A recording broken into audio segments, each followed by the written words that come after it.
Hey YouTubers, so something important, so it's tobacco right now, so today's tobacco is a big ass cigar, not a proposition of last damn time because of bullshit, so bullshit is bullshit, so anyway, talk about this right now, tobacco and Gen Z, so how do they relate?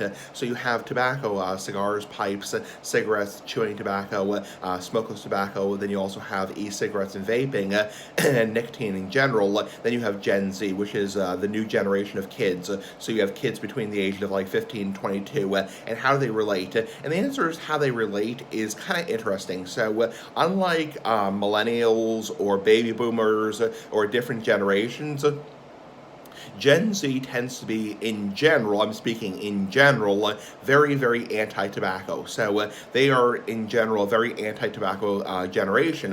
And part of the reason is because they have a lot of education. By the time, if you're a Gen Z person, mean you were born, between like the early 2000s and like the early 2010s, you have a lot of education about tobacco products.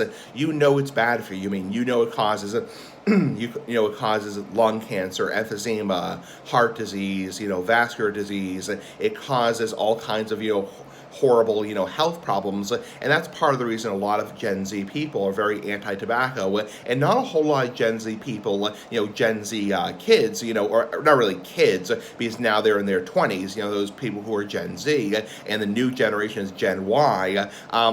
It's like not a whole lot of people in that generation, use tobacco because they're so well educated. There's so much information about tobacco products, even compared to millennials. Like I'm a millennial myself. I was born in the early 90s, and the early 90s. It's like even in my generation, a hell of a lot more people use tobacco products because there was less information. It's like, in the early 90s, having a cigar occasionally, like once in a while, was not considered that big of a deal. Like BFD, not big of a deal. Nowadays, even like if you see somebody even having a cigar, that's considered a big deal. It's like, because you're breathing in toxins, you're breathing in carcinogens.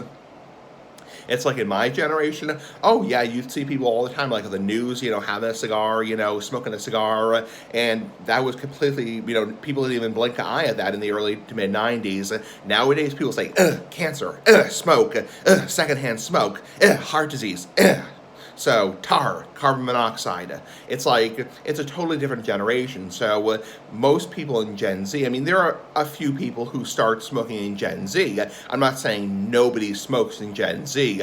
However, compared to the smoking rates in millennials or, even before that, it's a lot lower, which is a good thing because honestly, if you're not a smoker, you're not a tobacco user, hooray for you, big clap for you, big pat on the back to you, and don't start. It's like, it's not worth starting. Even cigars and pipes, I wouldn't recommend you starting because even myself, I have some moderate health problems from smoking pipes and cigars, like a morning cough and morning irritation, and also dry mouth, dry throat, dry gums. So the whole point is, in Gen Z, there is significantly less smokers, which is a good thing. So because the less smokers, the better. Anyway, pretty fucking cool. Bye.